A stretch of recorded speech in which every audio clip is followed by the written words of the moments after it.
The lawyer didn't even look up when he handed my brother Julian the check. $10 million, he muttered. Just like that. 10 million. Julian didn't even try to hide his smirk. He tucked the check into the breast pocket of his $3,000 suit and adjusted his cufflinks like he'd just won a championship. My parents were beaming at him. My mother actually reached over and patted his hand, her eyes shining with pride. Then my father turned to me. The warmth vanished. His eyes went flat, cold, and dismissive. He didn't offer a hand. He didn't offer a smile. "Go earn your own, Kora," he said. The words weren't just a sentence. They were a sentence of exile. The room felt like it was shrinking. The mahogany walls, the smell of expensive leather, the sound of Julian's expensive watch ticking on his wrist. It was all suffocating. I didn't cry. I wouldn't give them that victory.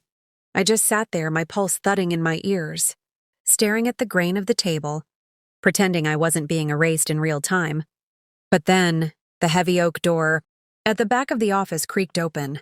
A man in a charcoal suit, sharper and older than the lawyer we'd been talking to, stepped into the light. He held a weathered, yellowed envelope. My mother's smile didn't just fade. It turned into a mask of pure terror.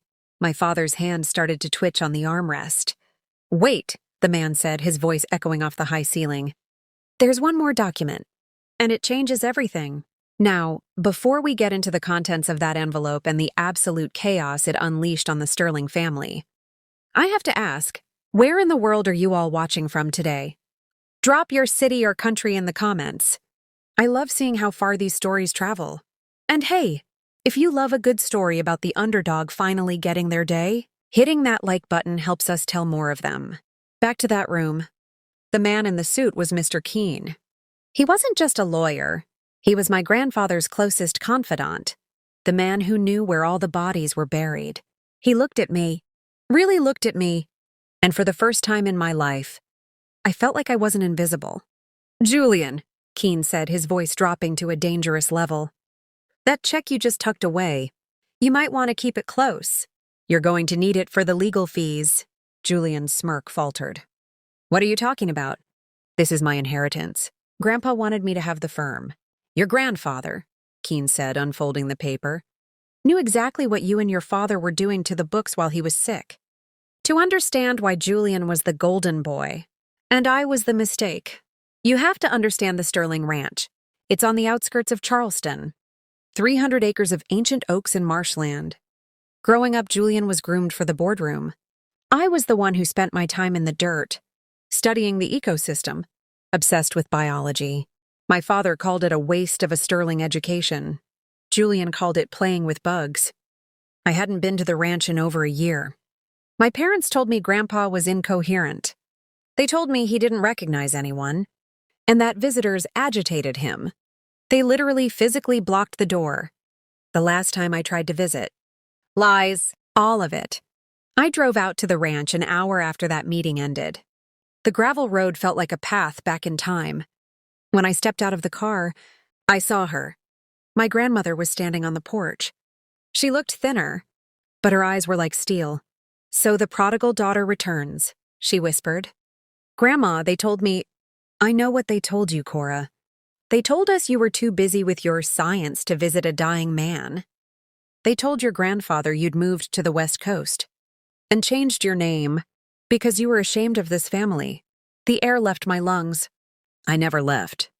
I've been 10 miles away this whole time. I called every single day. Grandma reached into her pocket and pulled out a small black device.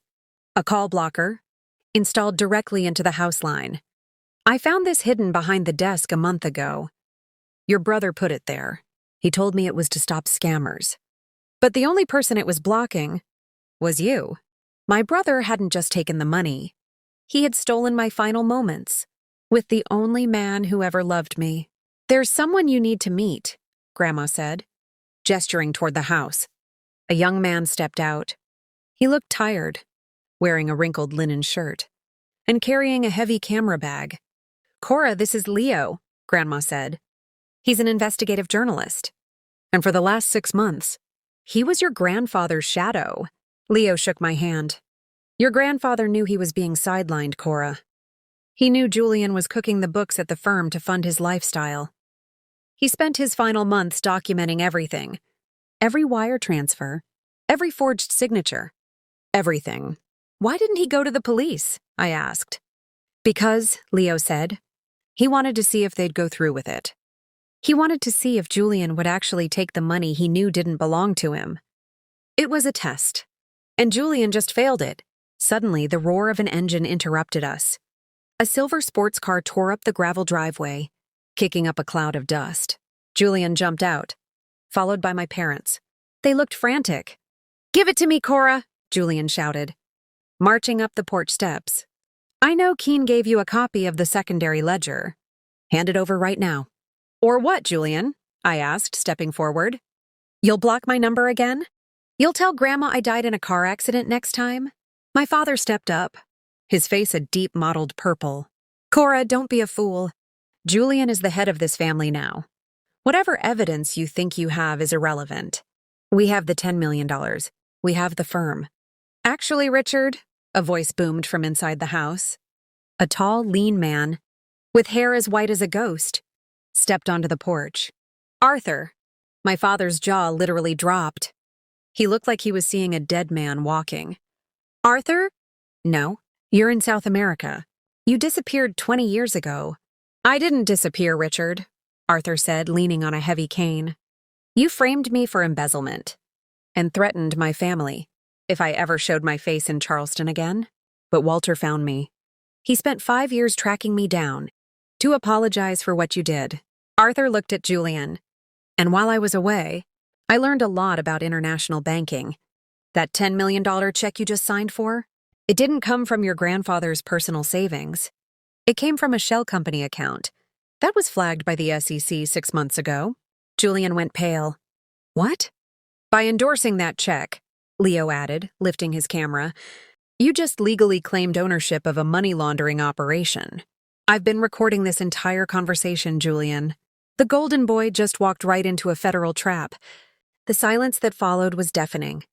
My mother started to hyperventilate. My father looked at the ground, his empire crumbling around his feet. "There's one more thing," Grandma said, handing me a small, rusted key. "Kora, your grandfather didn't want you in a boardroom. He knew you were meant for something bigger." She led me to the old barn, at the edge of the property. But when she opened the doors, it wasn't a barn. It was a world-class laboratory. "The Sterling Research Annex," Grandma whispered. "He spent the last 3 years building this for you. It's fully funded. The patents are in your name. It's worth more than the entire investment firm combined." I walked inside. On the central desk sat my old childhood notebook, the one I thought Julian had burned years ago. Grandpa had saved it. I turned to Julian, who was standing in the doorway, looking small for the first time in his life. "You got the 10 million, Julian," I said, my voice steady and cold. "I hope it's enough to buy a very good lawyer, because from where I'm standing, you're the one who has to go earn it now. It's been 18 months since that day." Julian is currently facing 3 counts of corporate fraud. My father was forced into early retirement and had to sell his estate just to pay off the creditors Julian's investments owed money to. My mother doesn't call me anymore. I think she's still waiting for Julian to get out on bail. But the annex is thriving. Leo and I are working on a project to restore the local marshlands. And Grandma lives in the main house, where the phone line is always open. Sometimes, I look at that $10 million check, or at least the photo I took of it before the FBI seized it as evidence. My parents tried to make me invisible. They tried to build a kingdom for their son on a foundation of lies. But they forgot one thing about the invisible daughter. I was the only one who could see the truth coming. The Sterling name finally means something good again, and I didn't have to earn it.